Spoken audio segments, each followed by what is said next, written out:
So you see me here today sitting in a Paralympics Ireland outfit here, and I am happy to report that I represented Ireland this year in London 2012. I was in the rowing team, the rowing squad for Ireland, and the reason that I was part of the Paralympics was because I have MS.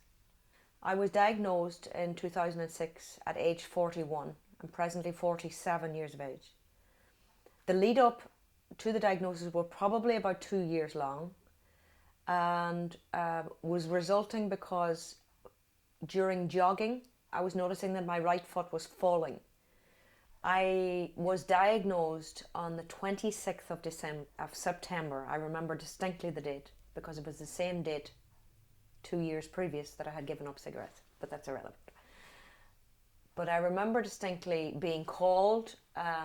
I had absolutely not a hint that it was going to be multiple sclerosis. So when I walked into that room, only he knew what was on the file. I had no idea. I didn't even suspect. I suspected because I had been going to for 2 years now, where they kept saying, we'll do such a test, or we didn't get anything with that test, but we'll try another test. So I expected to be told the usual line of, we didn't succeed with that, but we'll try something else. So when I walked in there and he said the words, we can confirm that you have multiple sclerosis, I heard those words. He talked some more, but I didn't hear it. And everything he said from that moment onwards, I told him afterwards, the following visit, that I heard nothing, absolutely nothing past that point. My immediate reaction was, oh sweet Jesus, because this is the same as my mother's first cousin removed, or whatever. She was an aunt, or there was a cousin related to my mother, and she died resulting from problems that occurred with MS. So I assumed that MS was always bad news, and that it was always bad news to the extent that you always started here, but you could only go downwards. That there was never a case that it would improve, that there was never a way that you could challenge it. It was always bad news. I personally have this thing called a 10-minute rule. This 10-minute rule is just something that I use for myself throughout my life, no matter what the circumstances are. I'm talking typically about the plumber's just let you down, or you've just broken your favourite mug, or something really stupid or minimal. And you have this 10 minutes where you can be pathetically stupid, you can curse like Jesus for 10 minutes, you can be stupid beyond belief for 10 minutes. When you get that out of your system after the 10 minutes, you got to stop. Put it aside and say, get on with your day. So this 10-minute rule also applies depending on how serious the circumstances are.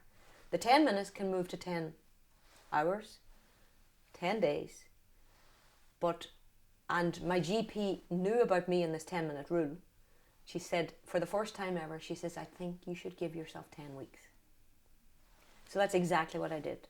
So for 10 weeks, and only 10 weeks, I allowed myself to let my body feel the emotion of what I was losing, what I felt I was losing, having been diagnosed with MS.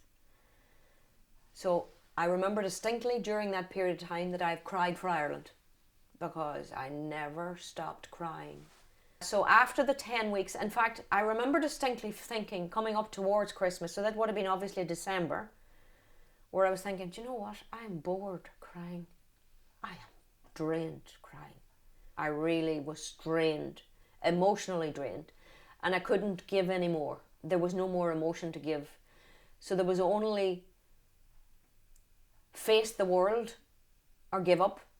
So I had tried the giving up business. I'd done that for 3 months. I had allowed myself to give up for 3 months or 10 weeks. Done with that. Now it was a case of face the world. The symptoms that I'm experiencing now are actually typically a memory loss, quite substantially. Everything that I have to do has to be written down. If it's not written down in the diary, it doesn't get done. Your appointment today with me had to be written down. Even though I had spoken to you 2 or 3 times, you'd think, of course you're going to remember. No. Doesn't work like that. You build up methods of dealing with the circumstances, no matter what the circumstances, and you can factor this into anything that troubles you or challenges you. You come up with methods. Okay, you say, I've got to remember to pick up the bread on Tuesday. So the only way that you can guarantee to do that is either put a memory on your phone or a memory on your diary. I still go with a hard copy diary. It works for me. So that's the way I deal with it. In other words, I acknowledge that I have a problem with MS and memory. So rather than just say, poor me, how am I going to cope with it? And don't let it get on top of you. Just say, okay, there's a problem, and here's what we're going to do about it. Other symptoms that I experience is fatigue, and I have a weakness distinctly on my right side. The right hand's arm is obviously weaker, my right leg is similarly weaker. So the way I have personally challenged that is, if you're telling me that something is weaker on your right side, then surely the thing to do is to try and improve the weakness on your right side, rather than take all the preparation on your left side, because like, what happens if you break your left leg, or what happens if there is an ailment on your left side? Because it's not good for the body to have that unnatural pressure on the left side, because then your hips will go and whatever.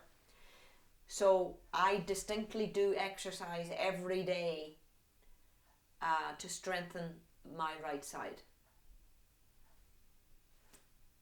The highlight for me from the Paralympic Games, and when I'm 65-year-old in the rocking chair and telling the story, will always be the fact that I walked into